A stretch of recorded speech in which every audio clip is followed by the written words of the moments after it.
১১৩ বারের মতো পিছিয়েছে সাংবাদিক দম্পতি সাগর সারোয়ার ও মেহেরুন রুনি হত্যা মামলার তদন্ত প্রতিবেদন জমা দেওয়ার তারিখ। তদন্ত প্রতিবেদন দাখিলের জন্য আগামী ২৩ ডিসেম্বর দিন ঠিক করেছেন আদালত। সোমবার মামলার তদন্ত প্রতিবেদন দাখিলের জন্য দিন ধার্য ছিল, কিন্তু এদিন মামলার তদন্ত সংস্থা র্যাব প্রতিবেদন দাখিল করেনি।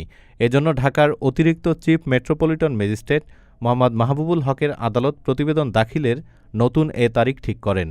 তদন্ত সংস্থা police bureau of investigation PBI প্রতিবেদন দাখিল না করায় ঢাকার অতিরিক্ত চিফ মেট্রোপলিটন ম্যাজিস্ট্রেট মাহবুবুল হক প্রতিবেদন দাখিলের জন্য নতুন দিন ঠিক করেন।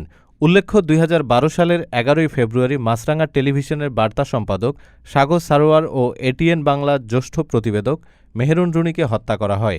এরপর নিহত রুনির ভাই নওশের আলম রোমান শেরেবাংলা নগর থানায় একটি হত্যা মামলা দায়ের করেন। ডেস্ক রিপোর্ট, আজ বার্তা, ঢাকা।